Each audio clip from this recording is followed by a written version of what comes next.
mbégte ñu commencé les mercredis de l'arène, commencé par la lutte traditionnelle. Je remercie beaucoup le comité, en particulier le président bu accepté ñu commencé les mercredis de l'arène pour la lutte simple. ma wax ne aussi initiative bi du CNG jël yaakaar naa ne président Issa wax na leen ko bugg xale yi bëre bugg amateurs yi seetaan làmb parce que làmb demuñ ko jéegaane fenn ñu ñoo ko moomal suñu bopp kon ñu ñoo ko war a defaral suñu bopp loolu moo tax képp sa ku nekk fii champion commencé nga ci ay mbapat commencé nga ci lu traditionnel bi ñu commencé les mercredis de l'arène ñun ñii balaa ñu dégg roi des arènes ci la ñuy commencé di bëre dans les villages environnants di wër di bëre foofu ay mbapat c'est la lutte traditionnelle sans frappe. kon mercredi aussi le CNG innovation tegal mbër yi 3 millions de francs CFA pour ñu compétir le même jour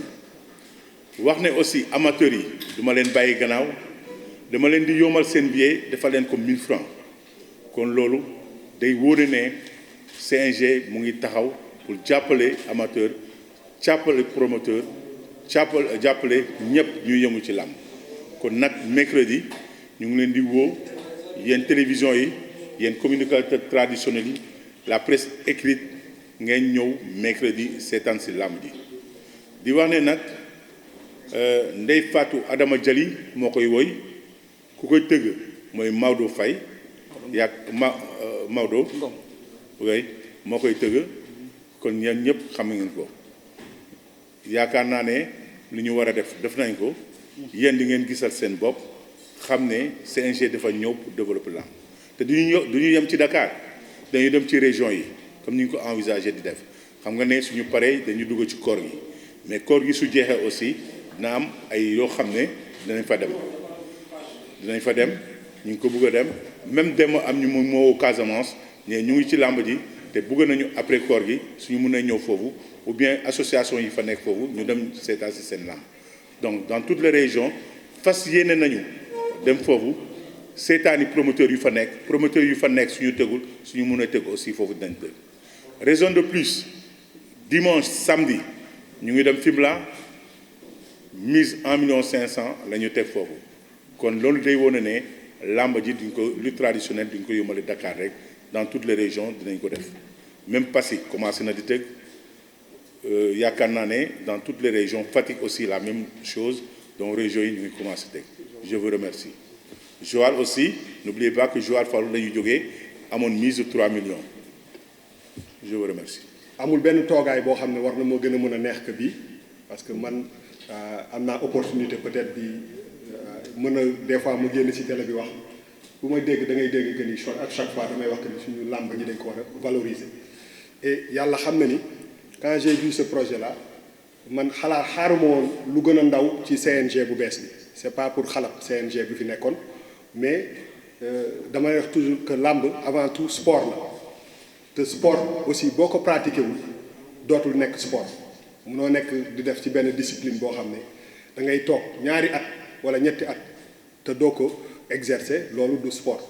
moo tax des fois nga gis biir yi ngande muscle yi lax parce que nit ñi pratiqué wuñu donc je ne pense pas que làmb sax pour ténor yi la damay jël benn exemple bu ndaw rek tey jii bu fekkoon Youssou Ndour Thione Seck yàlla na ko yàlla yërëm san grand bi mënatoo ko sax génne ci sa ay discours Baaba Maal Omar Pène ak Ismaïla Lo ñoom rek ñooy joué ci boîte de nuit defe naa tey du ñu am Pape Diouf wala ñu am Wally Seck wala ñu am Viviane wala ñu am keneen loolu mooy wane ni je pense que ñii war a yore làmb ji dëggantaan sax ci jeunes yi la war a nekk bu dee suñu sport national la dafa war a dund warul toog rek ay 10 personnes man nag moom profane la mun naa wax 10 personnes rek yore ko di bëri entre ñoom day yomb trop il faut que ñu ubbi ko il faut que CNG am quand même courage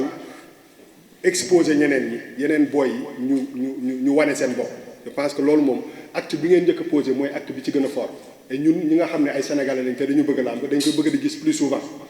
parce que à la fin de la journée pour man làmb yi du signature de contrat yi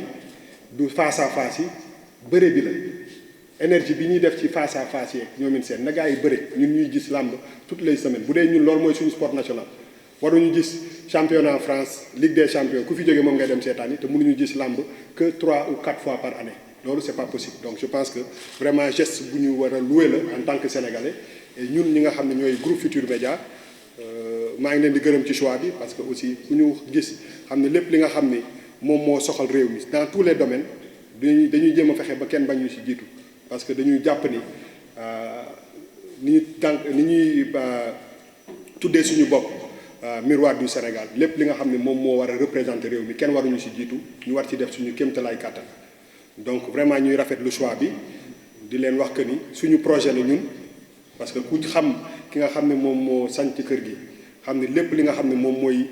mooy yokk suñu culture surtout parce que làmb aussi culture bi daf ci am solo moom daf ci yàgg taxaw donc ñu nekk ci disposition yooyu pour accompagner aussi ñëpp presse bi ubbil ñëpp pour que ku nekk mën a wane suñu li nga xam ne moom ñoo ko moom et que boy yi dañu war a génn dañuy entraîner tous les jours dañu war a wane seen bopp opportunité la et je pense que man bu ma doon voté tey mercredi yi laay voté plus que dimanche yi parce que surtout combat gi fi mujjee ngeen baal donc may leen di gërëm di leen sant. première journée bi duñ ko bàyyi ni déjà nee na mise bi dina ko joxe ak une partie des frais d'organisation donc je crois que c'est déjà quelque chose partenariat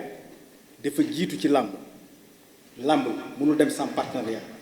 bu ñu koy tëgg chaque fois ñu ne kuñ ko tuddee kuy parrain ba kuy sponsor ba man sama xel dal na parce que booy liggéeyee structure bu toll nii GFM ngeen a partenariat du nangu mukk nga ngiru loo ko présenté pour ngeen ànd ci liggéey ci pour am moyen dérouler seen programme danañ ci taxaw n'est-ce pas bu je crois que déjà loolu dal na xel xaalis fu mu jëm su amee bénéfice yàlla na am bénéfice te rafet nañ jot na am bénéfice ci làmb ji lay dem vous savez li ñu def ci làmb ji la bokk salle bi en fait dañ koy fay ak lañ koy fay xaalisi làmb ji ak xaalisi partenaire nga am na beneen partenaire bu ñu ne moom danañu fayal 50% salle bi la des CNG gàddu ko et ça c'est très possible ci suñuy bourse la bokk ñu ne daañu ko def donc loolu mooy li nga xam ne mët nay leeral xaalis bu làmb ji jur dana dellu ci njabooti làmb ji loolu mooy suñu credo ñu loolu lañ gëm on est en train de développer des stratégies pour que làmb dootul guddee Sénégal ñu ngi ci on y travaille dina am ñoo xam leen neex mais il faut qu'on y aille loolu mooy direction booy diriger tu ne peux pas faire plaisir à tout le monde ñii daañu mer mais il faut ñu def ko déplafonnement âge lutteurs yi c'est un projet mbër yi nga xam ne demoon nañu retraite ba ñu waajal retraite ñu ne nañu yokk seen âge xam nga ñun ni ma koy waxee toujours du ñu fédération ñun comité lañ comité dafa am cahier de charge day am lettre de mission ci lettre de mission am na benn point bokk ci lettre de mission bi fexee leen ba mbër yi nga xam ne seen âge jege na wala mët na ngeen yokk seen âge pour ñu mën a bëri mais c'est pas que da ngay yokk lu bi rek non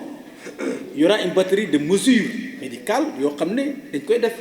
on va les opposer ay tests médicaux dañ koy def côté IRM scanner extra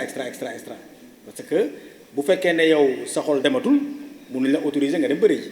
mais bu fekkee ne test wane na ne effectivement kii il est apte à pratiquer il peut soutenir n'est-ce pas un combat de lutte on l'autorise mu dem mu bëri ji parce que ñun ñëpp aussi ay sénégalais lañu am na ñuy bëri tey xam ngeen ni moo may sa mii ay moo xam lañu te pourtant su xoolee seen licence ba la new fa donc mais technologie bi science bi dafa avancé trop ba bu ñu xoolee sa yax daañu xam ne kii âge bi la am alors gala suba bi incha allah président Issa wax na ko maa nga mu ma ko susurré léegi booy jéem dara bul ragal rek mu échoué bul ragal faut foncer d'autant que lii il y avait des préalables dañ ko préparé togg ko di ko waxtaanee merci de l'avoir précisé c'était dans des contradictions très dur ñun suñu réunion c'est comme ça c'est détendu mais aussi parfois c'est houleux mais quand on arrête c'est terminé ñëpp rangé wu te loolu mooy structure noonu lay doxee d'abord la première mesure mooy qu'on rende accessible notre spectacle de demain incha allah billet bi 1000 francs la ce sera 1000 francs c'est un minimum nañ gëm suñu bopp wax naa ko sànq chaque ngoon ñu ne match diw ak diw ñuy fubal suñu salon yi kenn du fa mën a xëy ndax xale yi ñëpp a ñëw seetaan ko te pourtant loolu ñun moomuñu ko mais li ñu moom du mën ne nañ ko imposer mais nañ ko won Sénégalais yi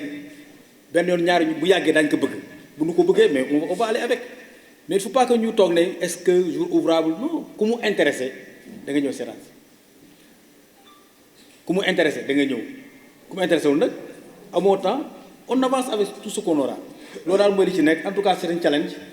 on s'est déjà engagé avec la TFM nous irons il y aura des évaluations sommatives c'est-à-dire que par étape léegi ñu évaluer après su évaluer avancer waat daal di dem merci Issa